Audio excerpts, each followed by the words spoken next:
Get out of my office. Don't you have something to do? Why are you still here? I ask myself that regularly.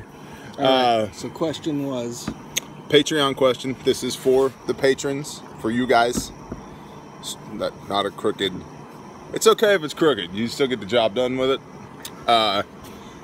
Pandy Jansen asked about the dynamics of bringing a single woman into a tribe and how that would potentially throw off the dynamics of a tribe, especially if you have a bunch of men and women that are already married and you bring a single woman in. So you wanted to talk to that because you've had some experiences. Yeah. So I'm going to let you do that, but I want to preface all the nonsense you're about to spew, and I say that with love. No. I think it can be done. Yes. You just need to have principled people and boundaries, and everybody needs to behave themselves. It comes back to your tribe's values. Oh, it's funny how you did that, because we've talked about that before. Yeah, and so if you have the values already in your tribe, it should not be an issue. Right. Right? No, he mentioned this to me this morning, and I was like completely shot back to the early 90s when women first integrated on ships. And can I say the S word? You can say whatever you want, brother. It was a shit show. Literally, and you know, not judging looks, but not attractive girls were the most attractive girl on the ship. And that's what the environment turned into. Right. Right? Because it was, 2% women and 98% men. Right. And so there were fights on the galley deck. Fights every time we pulled into port fighting over these women that they would probably not have spent 2 seconds on in the real world, right? So definitely, it's definitely a concern because it can throw your dynamics off, but if your values are right in your tribe already, it shouldn't be an issue at all. If your focus is on your tribe, your family, and your values are right, and you're surrounded by people of that same value, you shouldn't have an issue. Now, with that said, we're not all perfect, and there's going to be, there's going to be temptation. There's going to be, things like that in there. In an environment like that, you don't know what life's going to be like, and so policing. Some people are more not perfect than other people. Yeah. Something to keep an eye on. So, what did your leadership do to rectify that nonsense on the ships? It couldn't be rectified. Okay. It couldn't. It was so rampant. And then you had, people sleeping with each other in the fantail. Right. Other places that, you could find women getting pregnant. Yep. That still happens. It still happens. And getting sent home from deployments. Now you're losing the person. Right. Right. So there's manpower issues to it. That's a great point because that's a tribal issue as well, especially post SHTF. Yeah, somebody who's pregnant post SHTF, especially speaking with just having Elijah,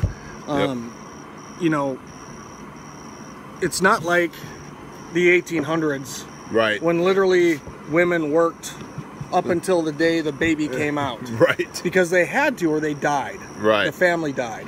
Now we're a little bit different of a culture to where it's about rest, right? And so pregnancy in SHTF, if that were to occur, would essentially take a person out. Yeah. That single female who ends up joining your tribe could be somebody who's on your security team because they used to be a cop or whatever, right? Or just tending the garden.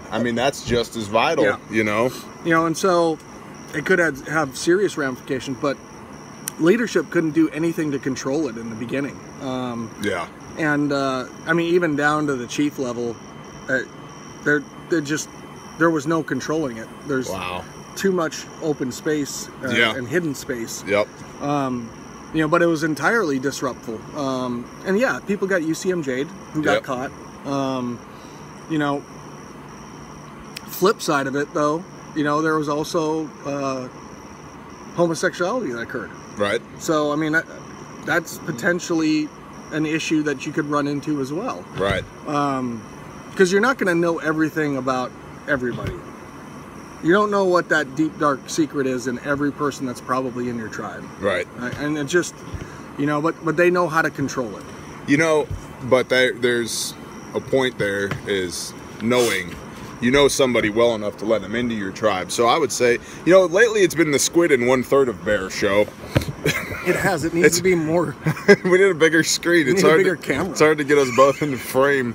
I just got this one. The other one's literally a paperweight. I mean a bigger camera. Ow. Go ahead. Continue to wrap this up. I gotta talk to Mrs. Squid. All right. Hey.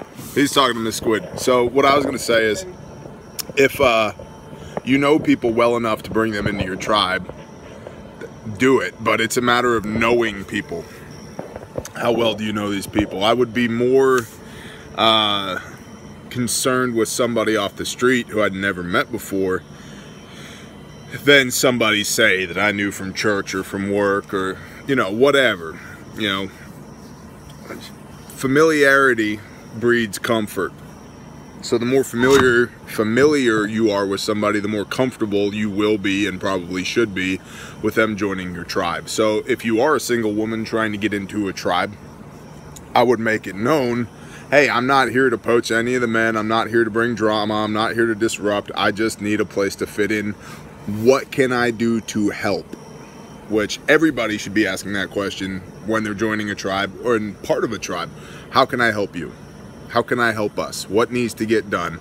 And the next logical step from there is just look around and see what needs to get done. If somebody's already doing it, maybe get with them, get their blessing before you go ahead and do it and change their methodology, because that could breed some contention there. But if you're... Ooh, shipping confirmation on our t-shirts. Yay! T-shirt shipping confirmation. Your screen looks all jacked, bro. I don't care. You need a bigger screen. Anyway, so yeah, that's basically what I would say is, you know, familiarity breeds comfort. So if you're familiar with the person and you know their intent, you know what to look for. If you're not familiar with the person and you don't know their intent, the fact that they're a female doesn't matter to me. Or, you know, it's negligible, the difference between a female and a male as far as what they bring to the table. Because we tend to focus on the hard side of prepping, the physical masculine side of prepping and preparedness and tribe, but the softer side of preparedness and tribe, and it's this way in life generally. All the things that our wives do for us that we don't do ourselves and couldn't or shouldn't do ourselves, that, you know, run the household, and they're just in there getting it done, and we rarely shine light on that and appreciate it to its fullest. So a set of hands is a set of hands. If you know the person and trust the person, go for it. If you don't, it doesn't matter what's between their legs if you don't know them and don't trust them. So, and if it's somebody during a crisis that ends up, you end up running into a refugee. You know, have thought about how you're gonna vet the person. I mean, really, you're gonna have to vet them. Well, how are you gonna vet them? So, I mean, that's something you gotta put thought around. Protocols. Personally, waterboarding works for me. Yeah, I like that. I like a 50-50 between the Ruach HaKodesh, the Holy Spirit, and waterboarding. You know what I mean? It's a good mix. Yeah. And that is your mini console. Bye. Bye.